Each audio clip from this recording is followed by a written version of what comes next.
বেটা কে জানতো যে এত বড় ব্যাংকের কাছে 5 কোটি টাকা থাকবে না। তুই খুশি হলেও আমি এতে খুশি না। আরেকজন ডাকাত বেশ বিরক্ত হয়ে বলল।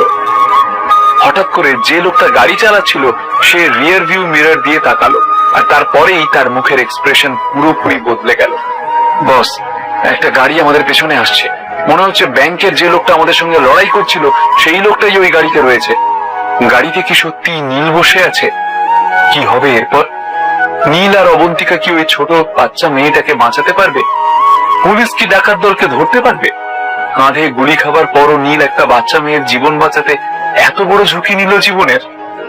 এবার ডাকাত দলের মুখোমুখি হতে গিয়ে কি নীলের কোনো বিপদ হবে? কি কিন্তু সেটা কি করে সম্ভব? ওর তো মাথায় চোট লেগেছিল, কাঁধেও গুলি লেগেছিল, হসপিটাল যায়নি? ভয়ে ভয়ে একজন ডাকাত জিজ্ঞেস করলো। আরে এত ভয় পাওয়ার কি আছে? ছেলেটা তো অর্ধেক ঘায়েল হয়েই আছে। আর ওই মেয়ে পুলিশটা, এই তো মাত্র 2 জন লোক। ডাকাত সর্দারের মুখে কোনো ভয়ের চিহ্ন ছিল না।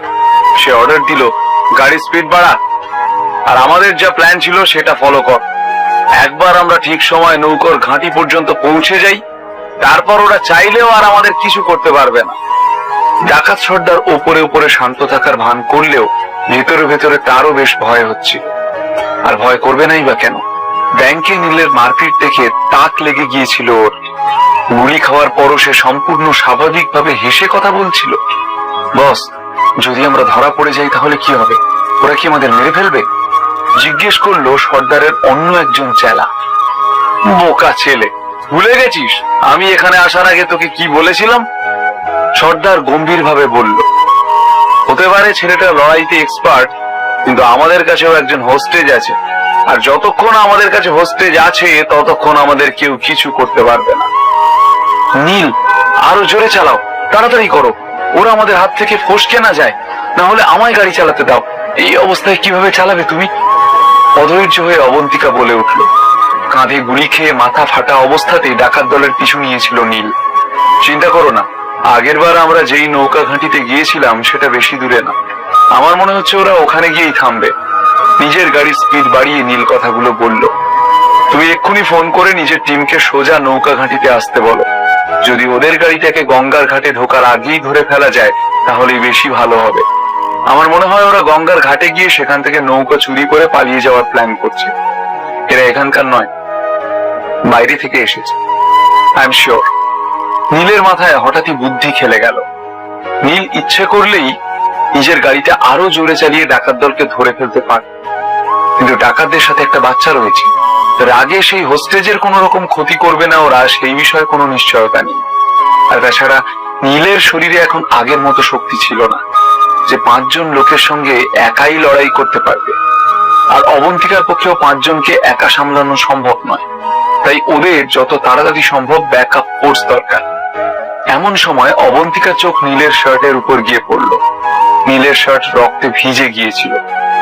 নীল, তোমাকে দেখে আমার মনে হচ্ছে না যে তুমি ঠিক আছো। এই মুহূর্তে তোমার ড্রাইভ করা উচিত নয়। আমাকে দাও, আমি চালাচ্ছি।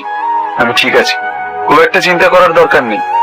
আমি আরো কিছুক্ষণ নিজেকে ঠিক সামলে নিতে পারবো। শরীরের ভেতর প্রচন্ড যন্ত্রণা হওয়া সত্ত্বেও শান্তভাবে নীল বলল। যদিও এইসব প্রশ্ন করার জন্য এটা সঠিক সময় নয়, কিন্তু তাও আমি তোমার কাছে কিছু জানতে চাই। অবন্তিকা নীলের দিকে তাকিয়ে প্রশ্ন করলো। যখন ওই লোকটা গুলি চালালো তখন তুমি সহজেই মাটিতে বসে পড়তে পারতে, তুমি বাচ্চাটাকে কেন বাঁচালে? মানে বাচ্চাটার সঙ্গে তোমার তো কোনো রক্তের সম্পর্ক নেই। আমি বলছি না যে তুমি কিছু ভুল করেছো, কিন্তু কেন তুমি নিজের জীবনের এত বড় ঝুঁকি নিলে? নীল কোনো উত্তর দিল না, চুপ করে সামনের দিকে তাকিয়ে এসে গাড়ি চালাতে থাকলো। ওদিকে কিছুক্ষণের মধ্যেই ডাকাতের দল নিজেদের গন্তব্যে পৌঁছে গেল। তারপর গাড়ি থেকে নেমে তারা সেই বাচ্চা মেয়েটিকে বগল দাবা করে নৌকা ঘাটির দিকে পালাতে শুরু করলো। এদিকে নীলরাও ততক্ষণে পৌঁছে গেল ওখানে। ডাকাত দলকে হাতে নাতে ধরতে তারাও ওদের পেছনে ছুটতে শুরু করলো। নীল আর অবন্তিকাকে ওদের পেছনে ধাওয়া করতে দেখে ডাকাতের দল হঠাৎ ঘুরে দাঁড়ালো। তোরা দুজন এখনো আমাদের পেছন ছাড়িসনি, ডাকাত সর্দার কড়া গলায় বলল। এই দুটোর জন্য এখনো পয়সা ভাগাভাগি করার সময় পেলাম না, জোকের মতন পেছনে পড়ে রয়েছে। একজন ডাকাত প্রচন্ড রেগে উঠল।